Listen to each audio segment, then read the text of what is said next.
د مطیع الله قریشي د غزل شجره نسب د ګران مشر امیر حمزه خان شینواري په واسطه د پښتو د غزل هغه خاندان ته رسي کوم چې د فارسي د ترقي یافته غزل نه متاثره وو. دې خاندان کې ډېر لوی لوی شاعران تیر شوي دي او د دې شاعرانو د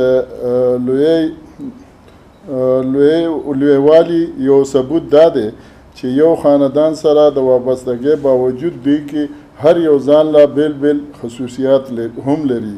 دی کې هر شاعر د خپل مورث او میراث یوازې قبول کړی نه دی بلکې دې میراث کې اضافه هم کړي دي او په دې شان د ادب په تاریخ کې ځان ته جدا او منفرد مقام ګټلی دی.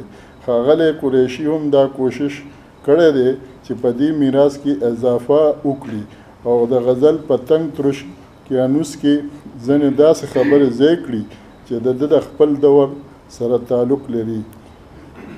ارواښاد پروفیسر پریشان خټک، ډایرکټر پښتو اکیډمي، مارچ کال 1978.